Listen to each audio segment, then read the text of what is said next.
Hey, welcome back to Toxic Waste of Time, the podcast where a couple broads of different generations and lifestyles come together to tell you about all the relationships this wacky world has to offer and figure them all out together.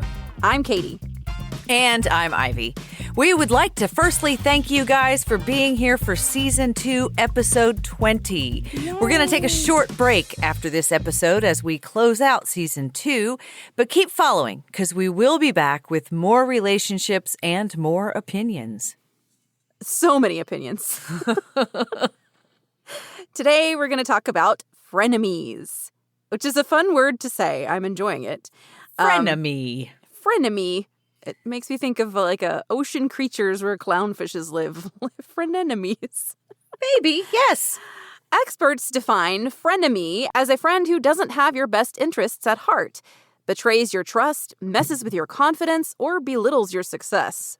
Or, as Marissa G. Franco, PhD, says, a frenemy may be someone who doesn't show up when you really need support, doesn't respect your boundaries, or leaves you feeling unseen and unheard. Yes. But before we get into that, let's do a little icebreaker. Ivy, why don't you spin that wheel? All right. 1. Yay! It's furries! Oh, okay. Oh, it's furries. It's furries.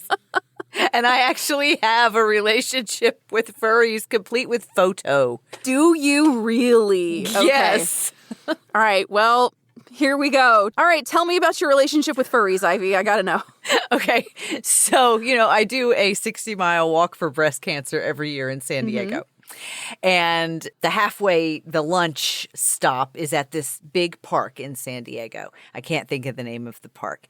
And there's oftentimes other groups there in different areas hanging out, doing their thing. Mm-hmm. So one year, Matthew and I were leaving lunch and heading down the path, and we stopped to swing because swinging, listeners, if you don't know this, if you have sore legs, go find a swing set and swing. It does something to release something the smart people know, but it also helps. Fun. And it's also fun. Yeah, it's fun. But it actually relieves some of the tension and pain in your legs. That's good so anyway, know. We stopped and did that, and we spotted a sign that said the Furries of San Diego or something to that effect. Mm-hmm. And so we started walking, and Matthew has some knowledge of some fetish stuff. And so he was sharing some information with me as we walked over there. And, there's the garbage stories about the litter boxes at school and stuff like that, that and then there's the actual furries. Right. And now furries, typically, my understanding is a fetish thing.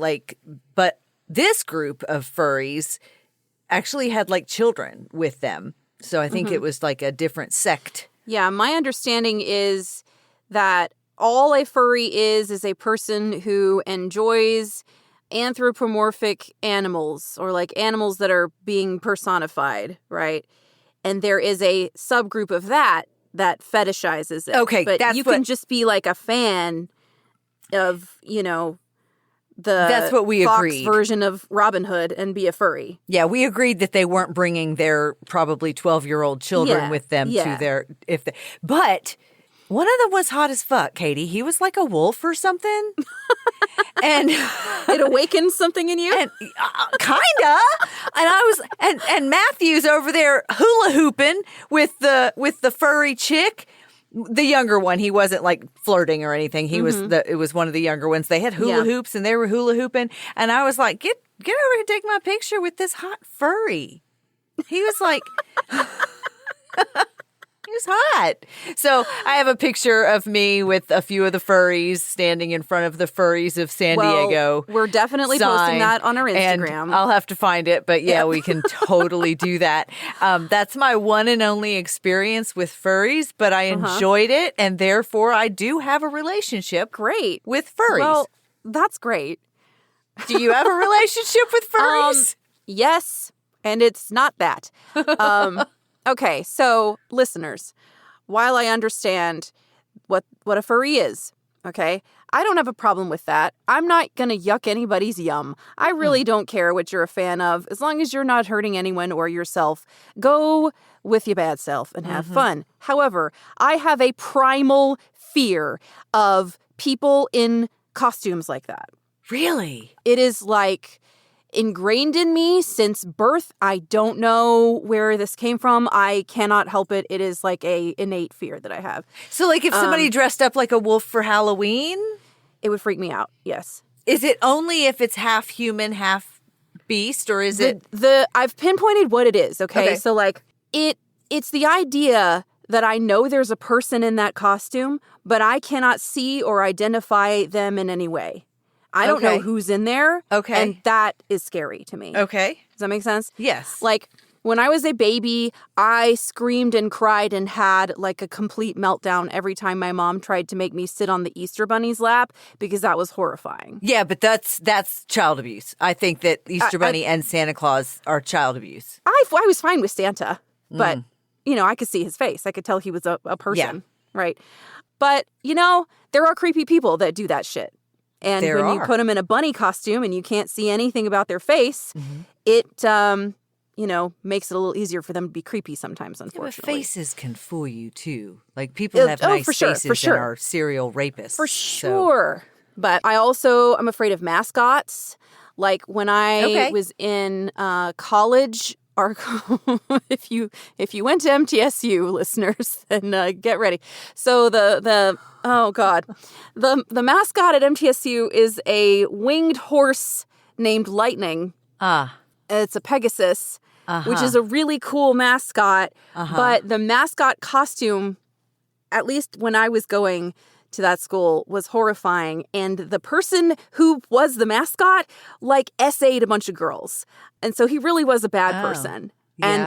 And and it just like, I don't know. I don't like it. I don't like it. So you prefer costumes without big masks? Correct. What about just regular mask? Or is it just that big kind of It's like head? I think it's worse if I can't identify anything about the person. You know? Like if their entire body is covered up. Okay. But like I had a trauma when I was little. One of our neighbors, and he didn't mean to do this bad. Sure. But it was Halloween, and I went to his house to trick or treat, and he opened the door wearing like a full gorilla costume. And it scared me so bad that I like ran out into the street and tripped and fell and like spilled my candy, and it was the worst. You know? Yeah. And it was just like he didn't know. Okay.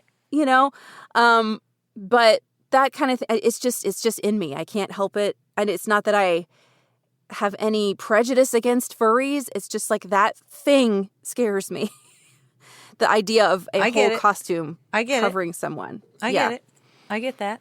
Anyways, that's my relationship with furries. Sorry. No, I'm not going to be at a furry convention. It kind of makes me uncomfortable, but no judgment. I feel like what you're saying is it because the furries, they're human from their neck down. They don't wear a full thing. Sometimes they do. Oh, do they? Yeah. See, they didn't in San Diego because it was hot. Well, they were still dressed. I mean, he was in jeans and a vest and a long sleeve shirt, and but there are full body fur suits, and sometimes. I mean, it's whatever people wear, whatever they want to wear. They can have some. Yeah, you know what? I'm looking at the picture that I'm about to send to you, and one of them has on some sort of like robe, like it's. I can't really tell what it is, but there's another guy on the walk who always dresses up like a Sesame Street character.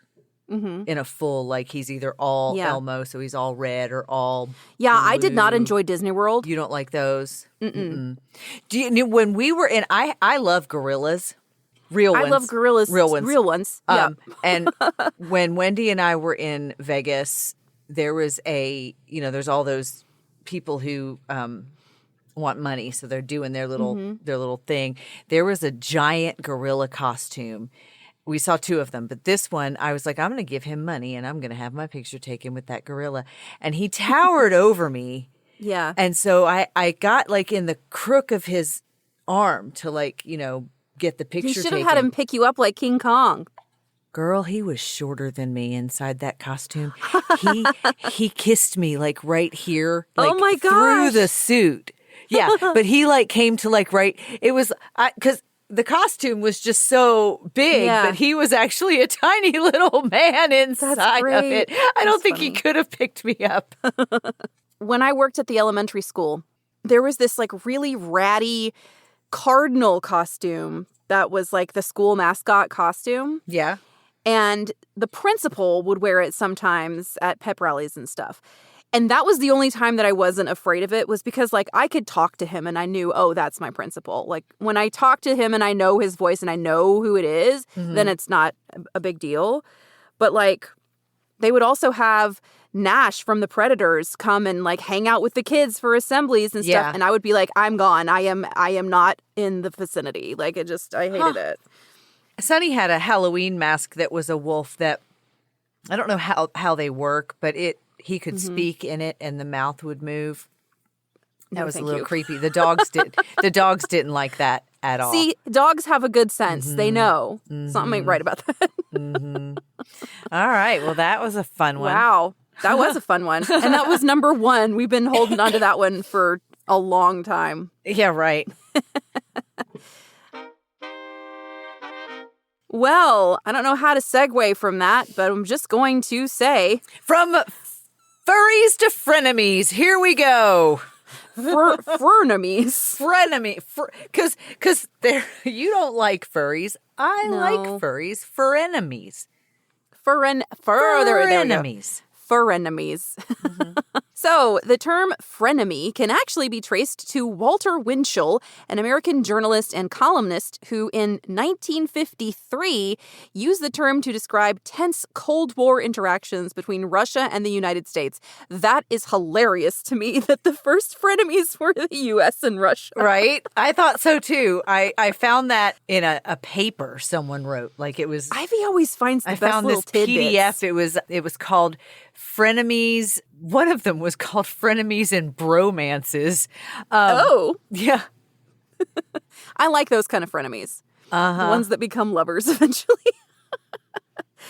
So the interpersonal usage of the term can be traced back to Jessica Mitford, an author and socialite who first used the term in a humorous newspaper column in the 1970s. She used the term to discuss disliked others with whom people remain socially engaged. So that, I think, is a bit of a more accurate definition than I've seen. Like you remain friends even though you don't like them. Yeah. Yeah. Well, I said something to someone today when I was talking about what we were going to talk about today. And I said, you know how like you'll be in a room of crowded people and you see someone you know, whether or not you like them, they're the safest place in the room because you're in a room full of strangers. So that to me is also a sort of a frenemy. Like you're kind of going to cozy up to someone. Yeah. You might not like them, but they're the best thing there right now. I would have to feel pretty threatened. Like I would have to be in a room full of furries in order for me to go up to some bitch that's on my frenemy list and be like, "Hey, You're the only person that's not you're the only one that I can see your face, and you are a threat, but not as much of a threat as these people." Right. Well, I wasn't sure if I had ever actually had a frenemy until I started working on this episode, and I realized how many of my Facebook friends are actually frenemies. absolutely, Oh it's my such God. a thing now. But I honestly feel like Facebook friends is a different subject altogether and worthy of its own episode. I don't know why it wasn't on our list, but I added it today. We did talk about online friends, but not That's Facebook friends different specifically. than social media friends and the collecting of friends, the numbers of friends. So in real life, I did have an experience with a friend. They kept calling me under the guise of concern of a mutual friend of ours, but then it turned into kind of gossip to me about our mutual friend. Yeah. So at first I was like, this is super concerning, all the things that this person was telling me. And then it occurred to me that the other person was claiming to be concerned, but it started to feel like gossip to me. Yeah. And I started thinking about our mutual friend, and I think the reason that our friend wasn't telling me these things was either because they weren't true, or they were exaggerated, or she just didn't want me to know. And so I kind of backed off from that friend because it felt icky to me. Yeah. You know, at first I was like, I'm not joining in the conversation. I'm just listening and going, And then I was like, well, I shouldn't even be doing that.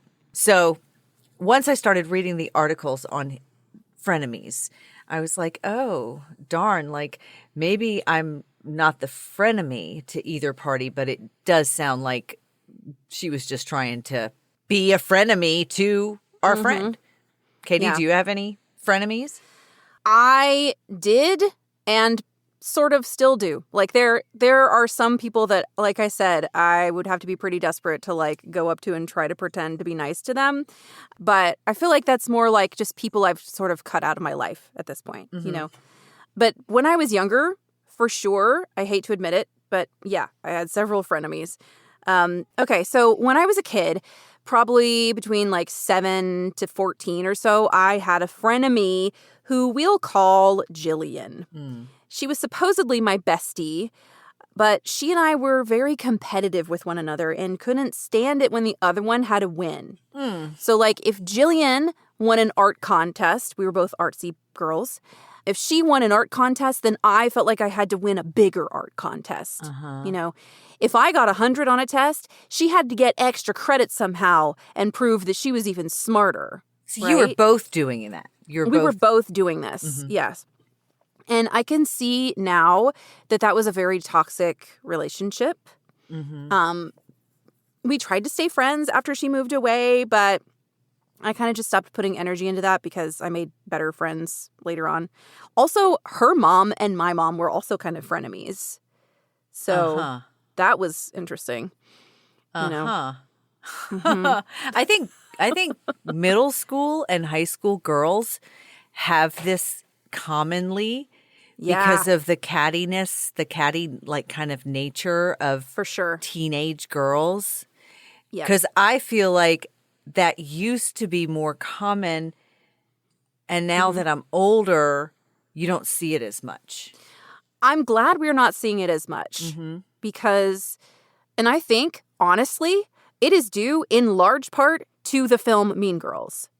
Because that called out some bullshit in very clear terms that girls are doing. And that movie and musical and the book that it was based on have all become so popular that I think it really made a movement. I don't think the book was that popular. Well, for teachers, a lot of us read it. Oh, really? Yeah. So I do think that had a positive effect on girls.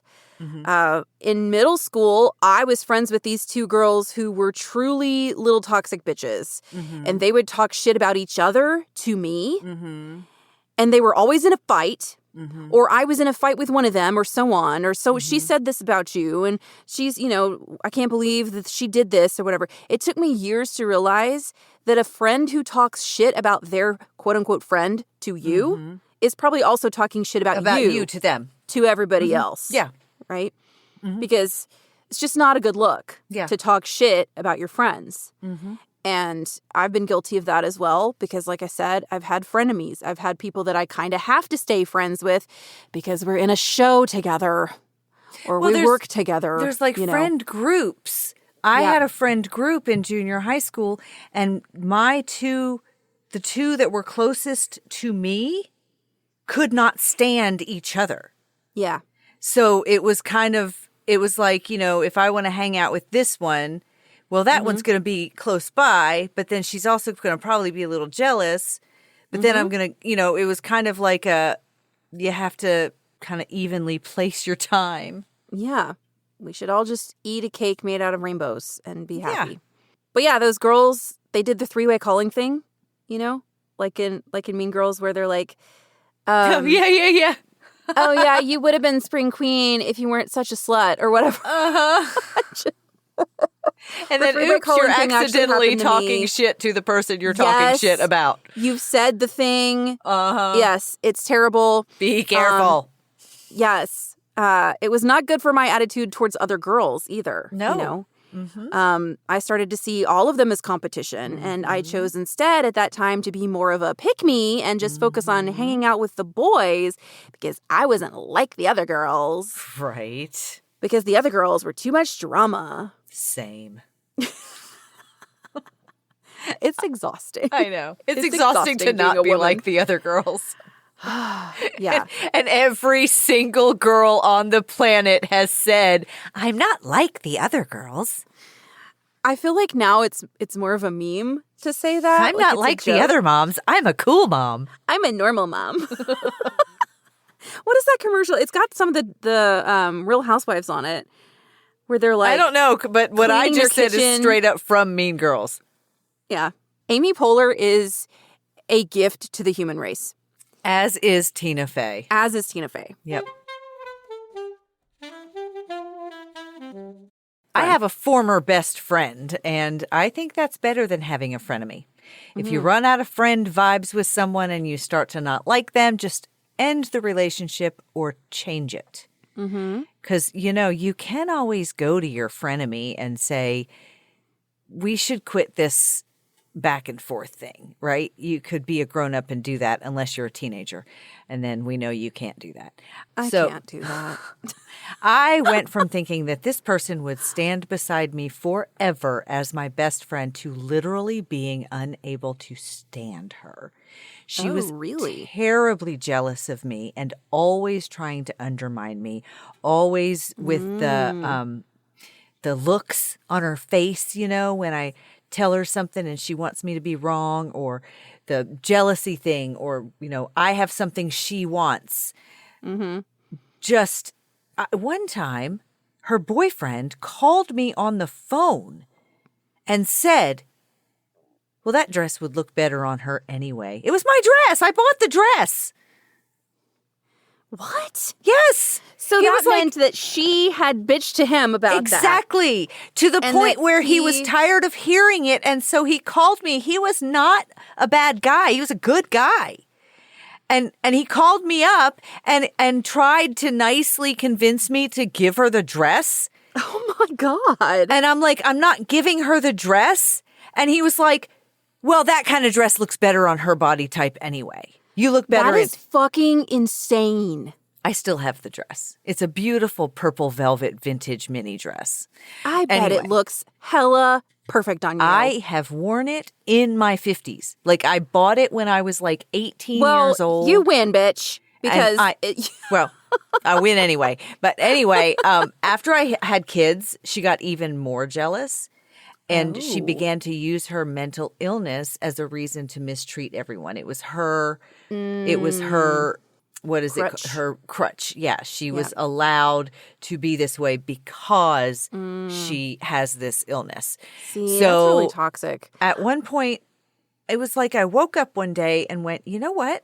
I am calling this person my best friend when I have John over here, who is actually my best friend, who is actually doing the things that a best friend does, right? And so all I did was stop being the one who reaches out first. Yep. And it took her a year or so to finally realize, wait, where's Ivy? Right? And from then on, I have been the villain. To anyone who will hear about it, I just dropped her like a hot potato. Anyone who's willing to take her side, I've had people call me and ask me, oh, well, don't you wish we could all just be friends again? No, I'm good with it. Yeah. That thing about the dress, I'm still pissed about that. I can't believe that. That he was trying to convince you to give her the dress? Yeah. So this was a vintage find. Like there was only one. Yes. Okay. Couldn't have been that she could just go get it her own at H&M. Correct. Absolutely. Okay. Yeah. Like they were trying to trade me or do, and I'm like, she could wear the fucking dress anytime she wants to. Yeah, she could borrow it. Like I think we lived together at the time. Oh, damn. That's even worse. Yeah. Whoa. All right. That sucks. Well, I'm glad that you just like let that go. She sounds like kind of an energy vampire. Sigmund Freud once said, "An intimate friend and a hated enemy have always been indispensable to my emotional life. Not infrequently, friend and enemy have coincided in the same person." And Freud really should have done something about that, my guy.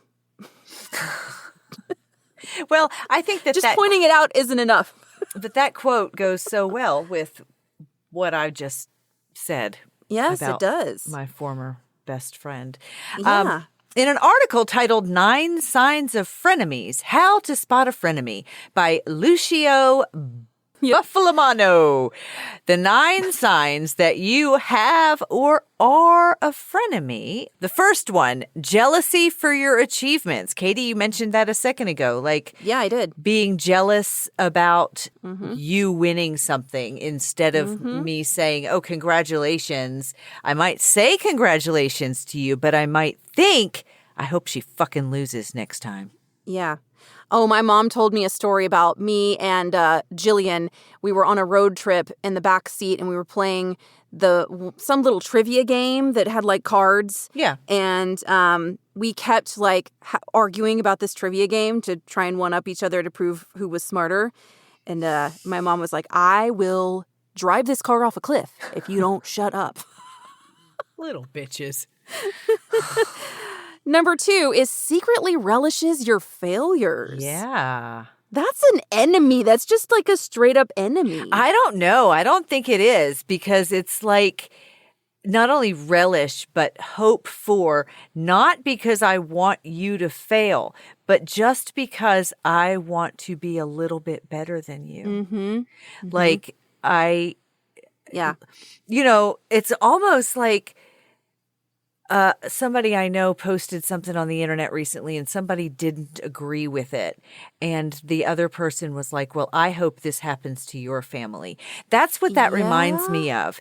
That's what that reminds me of. It's like, I can't wait to, like, my mother always telling me I feel like it's a backhanded, well, I hope that when you're this old, you don't go through this. I hope you, Yeah, that's manipulative. I know you, I bet you hope you never feel this way. You know, you just wait till you're my age. That's secretly relishing in your failures. I feel like that's like Crazy Train always telling me, well, when you're 40, you're going to feel this way. That was her hoping that I feel as bad as she does. Yeah. It's like a weird trying to make themselves feel better thing. I guess. You know? And I admit that I have been guilty of this before I sort of like fully matured. I think we all have, especially girls. It doesn't feel good though. You know? No, like it still but doesn't I think feel good to see your friend like get dumped by the guy that you were jealous that she was with, you know? It doesn't feel good. I think that when you're 13, it might. Maybe. So some of us stay 13. Right. Number 3, underhanded ways to hurt you. That's vague, but it's I could pretty see it. vague. Sort of like, maybe that's kind of like, oh, well, I like your hair, but. To me, that says like underhanded ways to hurt you. It's like passive aggressive. Yeah, right? exactly. Like, oh, your hair looks so much better today. Like, than it did yesterday. What are you fucking saying? You know? That's not nice. No. Number 4 is talk negatively behind your back or talk about others to you. So that's a red flag. Well, Someone I think talks we all shit about talk other people about to others. I think that should mean talk badly about others. Right. Yes.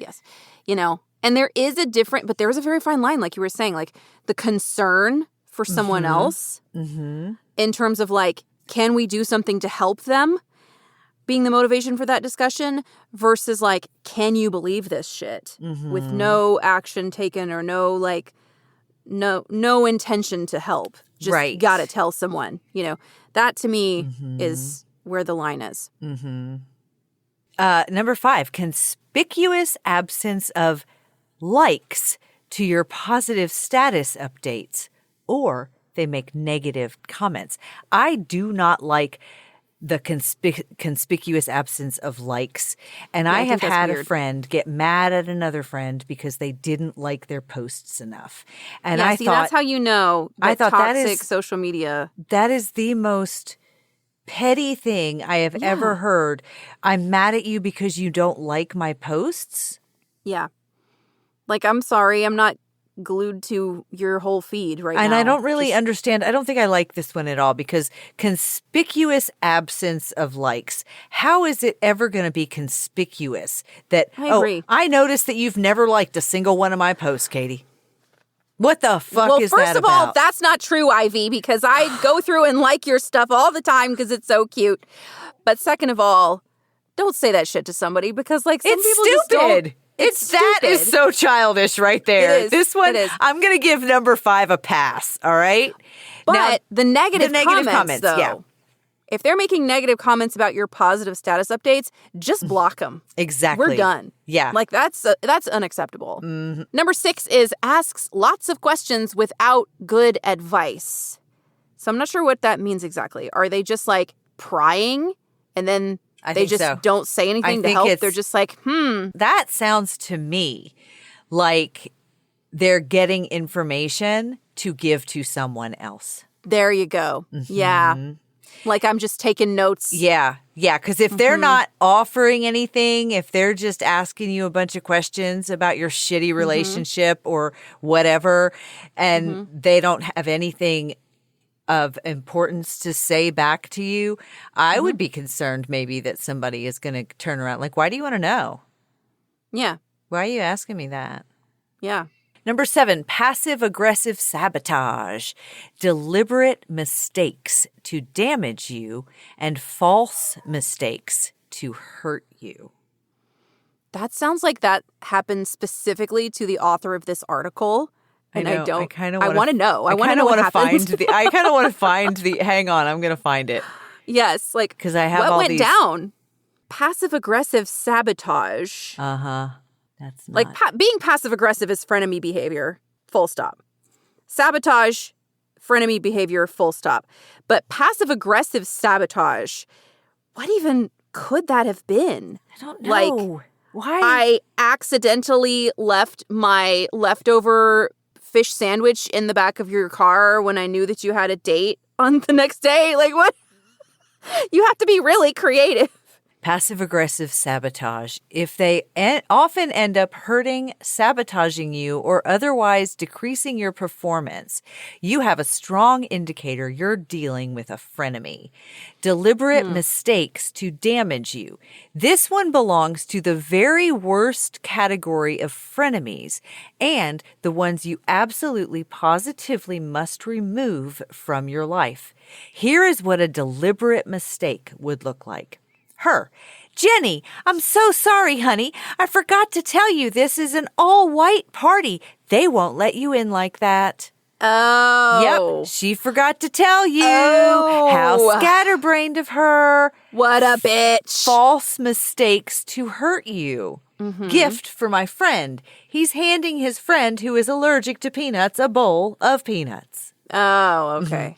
They might say something mean about someone only to realize you're friends with them, or they're just like you. Him. Aha! Of course nobody wants to date him. Look how ugly he is. He is balder than a bowling ball. Turning to you and trying to make the people around laugh at you. Oops, sorry, man. Didn't mean to offend bald people. Oh, that's mean. Yeah. That's really mean. Yeah. Oh, I hate. But I've seen it happen in friend groups. I've seen it happen with girls talking about other girls being fat constantly. Like, that shit is all the time, you know. Like the whole- a group of girls with a couple look of at them me, being I'm heavier so and fat. And then, you know, the girl that is heavier feels like shit because they're talking about, you know, that continues to happen. Yeah, love that. but I think it's in a certain age group. Like I told you, it was our job when we were young to think that we were fat. So I don't think that it was. I don't think that those girls are digging at the girl who might actually be a little heavier. I Not think always, they're actually, but sometimes. they could be. Yeah, sometimes you're right. Yep. Wow. All right. That one was a deep dive, but Yeah, I'm that glad one was. we went there. I was imagining like, because I'm a theater person, I was imagining like I stand up to sing for my audition, and then my frenemy in the back row knocks over a chair in the middle of my to make a song, bunch and of it noise. distracts me or distracts the judges or whatever. Yeah, That sounds like a deliberate mistake to damage you. It does. Never had that happen, fortunately. Number 8 is nice words with incongruent body language. I feel like that one is a pretty easy tell, you know. If someone is like smiling to your face, but they're like, it doesn't reach their eyes, you know. Yeah. Yeah. Or they like cross their arms and they're like, oh, that's so good for you. You look so pretty today. Yeah. Number 9, they make you feel worse off. Yep. That's pretty clear. Yeah. If they make you feel worse after spending time with them, they're not your friend. Absolutely. So thank you for that list.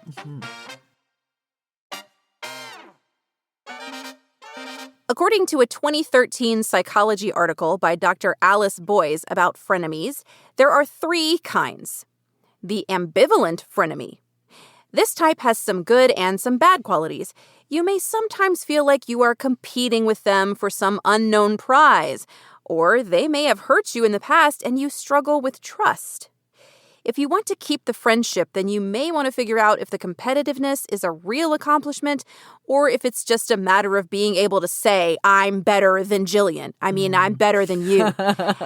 And then learn how to speak up when they hurt you. That was that relationship for me. And I think at the age you were with Jillian, learning how to speak up when they hurt you is not something that's in your wheelhouse yet. Oh, for sure. For sure. Yeah. And like we did have fun together a lot of times, but it just, there was always like a subtext of being competitive. I would be more worried if you had a frenemy like that now than at the age that I think it's almost, I hate to say appropriate, but almost appropriate because it's more common. Little girls, preteens, prepubescent, hormones, all of that stuff. We were sometimes at each other's throats. Yeah. The involuntary frenemy. This person is part of a larger group, like we were talking about a minute ago, like your circle of friends or a team you're both on or a coworker. Like this person is someone you would not be friends with in another circumstance, but you're kind of stuck with them. In this type of relationship, you can either work on actually becoming real friends, work out the kinks, so to speak, or you can go with the tried and true, keep your friends close, but your enemies closer. But don't go gossiping in other circles about this person. That can and will bite you in the butt. Absolutely. That makes me think of theater friends. Yeah, and mom friends. Like your mom was friends with Jillian's mom. My mom's, Like when my kids had, before they could take themselves anywhere, I would get stuck with the other parents that I didn't quite mesh with, Yeah. And you're kind of stuck with them. You can't really get away from them. And I got lucky in a couple of circumstances. Like a couple of the parents were cool, but for the most part, mom friends, you just can't really wait until your kids have their own car. That's good to know. Yeah. Yeah. Theater friends are like, sometimes there would be shows where like I would get cast and then I would find out someone else was in the cast and I would be like, is this part good enough for me to tolerate that person? And I don't remember if I ever like quit a show because of that reason alone, but I definitely thought about it, because you are in tight quarters. You are in like constantly spending time with them. Like it is really hard to not get on each other's nerves when you're in a show with someone that you don't like. Like for theater purposes, it's just kind of, you're constantly in their space. So Yeah. Well, I have friends at work, though, too, that I would probably not be friends with on the outside of work, Mhm. but I am friends with them on the inside of work. I don't think that's the same as being frenemies necessarily. No, but that's there's just a like couple a of work them. friend where there's like a boundary between work and your personal life, you know? There's a couple of people that I have worked with that I didn't really like. And then there was a couple people that have worked with me before who acted like they were my friend. But then as soon as they're gone, they hit that unfriend button on social media. Yeah. And I'm like, ouch. I don't care if somebody unfriends me on social media. Probably don't even notice. Well, the situation that I'm referring to was social media was real new. Yes, back then when you And only it was had like, 20 why? friends, you would notice. But also they left where we worked together and did that immediately. So it was almost as if they didn't like me the whole time. They just couldn't pull that trigger. And I have that problem with some of my friends from being on me and my friend Jenna and I always plan our high school reunions. And so we have to like have friends from our high school reunions. And some of them, I don't really want them to be on my friends list, but then the next time we have a reunion and I've unfriended them, I'm busted. Yeah. Well, you can do something with your settings on Facebook, I think, where you can I can unfollow them. Yeah, and all of unfollow that them stuff. or Yeah, whatever. I can hide them. It's just I would rather just not have the number. Yeah, I hear you. Lastly, the long-term frenemy. The person you are only friends with because of how long you've known them. You don't really like each other, but there's comfort in familiarity. But they only talk about themselves. They seem to always need something from you, but they never return any favors. You could make the hard choice to cut them off entirely, or you could give them the fade, which I think is really funny. Ivy wrote in the script, she had never heard that before. I think it transformed into what the kids now call ghosting. But in kind of a slower, more gradual time frame. You unfollow but don't unfriend. You stop seeing their posts. You stop attending their functions. Stop inviting them to yours. You say no more often until they gradually fade out of the picture. Ghosting, I guess there's a difference between that and ghosting. Yeah, because ghosting is what I did to my former friend, and I just stopped. I woke up one morning and said, "This is the morning that I'm going to stop." And there was nothing. No more But contact. if I had faded, it would have been more gradual and maybe less noticeable if I had just sort of, there was no such thing as social media then, but, well, there was MySpace. But, just kind of back off a little bit here and there. Right. Yeah. Yep. I kind of did that with some of my friends. I feel like some of my friends did that to me. And that's fine. Yeah. I mean, it was happens. I was not the most socially well-adjusted person through, especially middle school and high school. It took me college and even a little beyond that before I was, fully a good friend. And here's the thing, too. We've talked about this before, time, distance, and silence. So there's going to be friends that you're going to lose touch with for a while. And then there's going to be friends that you're going to lose touch with on purpose. Yeah. And that's a different thing. Like, I purposefully lost touch with her. I stopped contact with her. But I have friends that I will go literally years without talking to. And we can pick right back up when we do reach out to each other. I have one friend who I see once a year. I mean, I see John once a year, but we talk otherwise. But, some people you are always going to be friends with, even if you're not in contact with them. And some people you just have to stop being in contact with them. I will say, as an adult, I have had one friend that comes to mind that ghosted me, and I cannot figure out why. I cannot figure out what I did.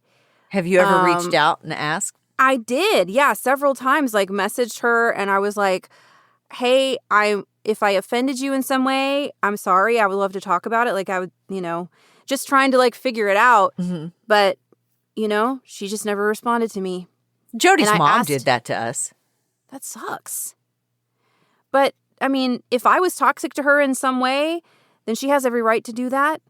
I wanted to know why, but if she didn't have the energy or the effort to put into it, I don't really blame her for that. But it did make me kind of sad, you know. Anyways, it's time for the vocab word of the week. I saw your vocab word of the week, and I'm excited. You are. It's a phrase, technically. Sure. Sometimes, listen to me, listeners. I love words. I love big words. I love real words that, like, I have to go learn a word to do the vocab word of the week. But sometimes they're just in one that matches the episode. And so I have to go with, like, a slang term or something. And that is what I have done here. This phrase, the vocab word of the week, is flying monkeys. And this term came up some when we were talking about narcissism way back in season 1, that Clocking the Narcissistic Boss episode that we did. But this also applies to frenemies. So flying monkeys is a slang term that means friends, family members, or acquaintances who are recruited to do someone else's dirty work.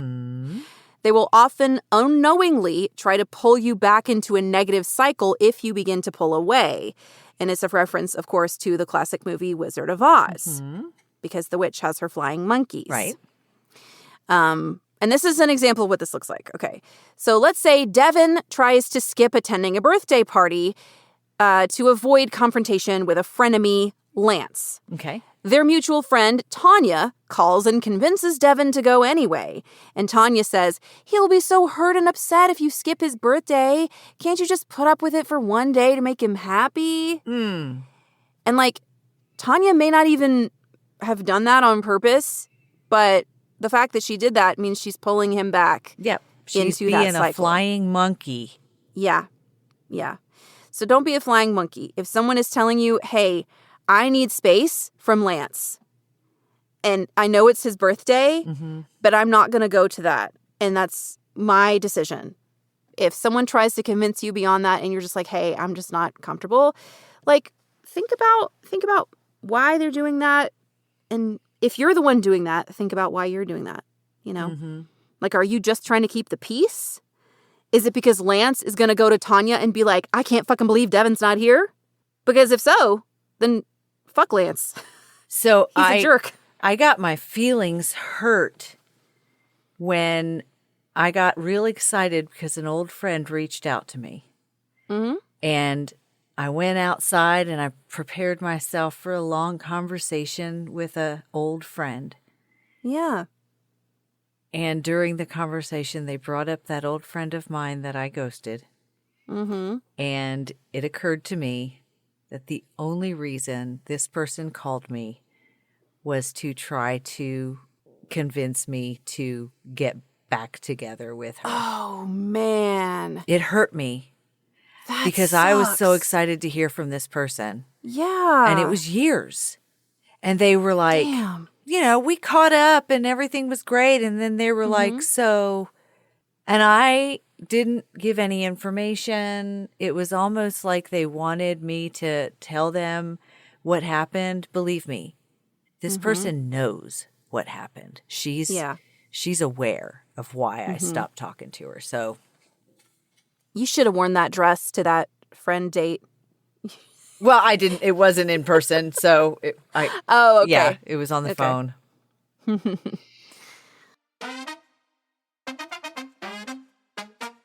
So, frenemies, toxic as fuck, right? Let's not do frenemies anymore.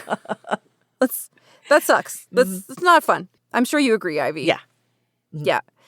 Even as an adult, I've had a few folks in my life that just rub me the wrong way. And I started avoiding going to events where I'd run into them. It's a hell of a lot easier than holding my tongue when a bitch tries me and then having to spill my guts to my husband or some other poor person just to get my frustration out. Like, just don't go to the thing, Katie. I love not going to things. Yeah, I think we all love not going to things. Canceled plans are the best. I love it. Yeah, we don't even have to go over our toxicity levels here. Frenemies are definitely a toxic waste of time. Yeah, there are few things that we can say for sure, definitively. Definitively. Cut it out of your life. Yes, for the This is final episode of season 2, which is actually the first season of Toxic Waste of Time. We got to make it We are going for out y'all. with a bang.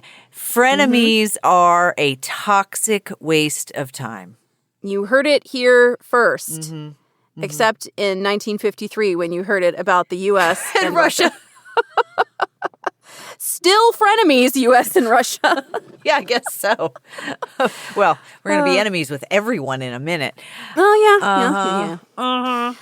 So, being our final episode of the season, I wanted to ask, what do you think we have learned in our second season of the podcast, Ivy? Well, I've learned that I really like doing a podcast with you, Katie. It's a lot of fun. Yeah.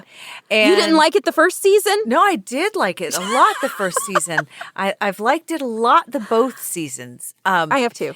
I have learned a lot doing this one though. Like the last one when we were called Bad Boss Detox, that was pretty much all research. But this, which is fun in a different way. This has been more of digging into myself.